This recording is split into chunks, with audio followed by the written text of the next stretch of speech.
यह कहानी राजस्थान के एक छोटे से गांव रामगढ़ की है, जहां एक पुरानी हवेली दशकों से वीरान पड़ी थी। कहते हैं कि यह हवेली एक समय में बहुत भव्य दिखती थी, जिसमें ठाकुर रणवीर सिंह अपने परिवार के साथ रहते थे। ठाकुर साहब अपने जमाने के रईस और प्रभावशाली व्यक्ति थे, लेकिन उनकी क्रूरता के किस्से पूरे इलाके में मशहूर थे। कहते हैं कि एक बार ठाकुर साहब को एक साधु से विवाद हो गया। साधु ने ठाकुर की क्रूरता देखकर उन्हें श्राप दे दिया कि उनकी हवेली कभी खुशहाल नहीं रह पाएगी और उनके वंशज भी इस श्राप से बच नहीं पाएंगे। कुछ ही समय बाद ठाकुर के पूरे परिवार की रहस्यमयी तरीके से मौत हो गई। गांव वालों का मानना था कि हवेली में अब उन आत्माओं का वास है जो ठाकुर की वजह से मारी गई थी। सालों बाद ठाकुर के एक दूर के रिश्तेदार आदित्य सिंह ने इस हवेली को फिर से बसाने का फैसला किया।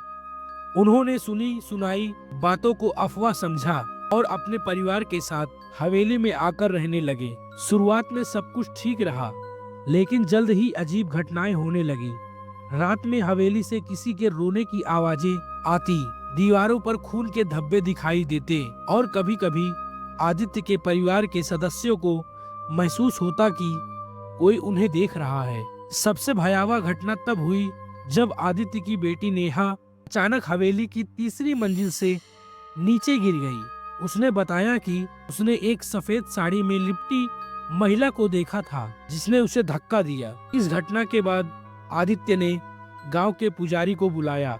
पुजारी ने हवेली की जांच की और बताया कि साधु के श्राप के कारण ठाकुर की आत्मा और उन सभी लोगों की आत्माएं जिन पर ठाकुर ने अत्याचार किए थे, अभी भी हवेली में भटक रही है। पुजारी ने एक बड़ा हवन कराया और कई दिनों तक हवेली में पूजा अर्चना की।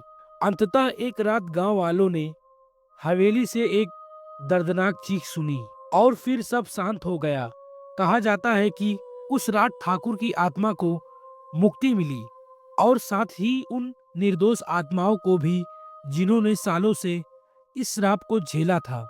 आज भी रामगढ़ गांव में वह हवेली खड़ी है, लेकिन अब वह वीरान नहीं है। आदित्य का परिवार वहां खुशी खुशी रहता है।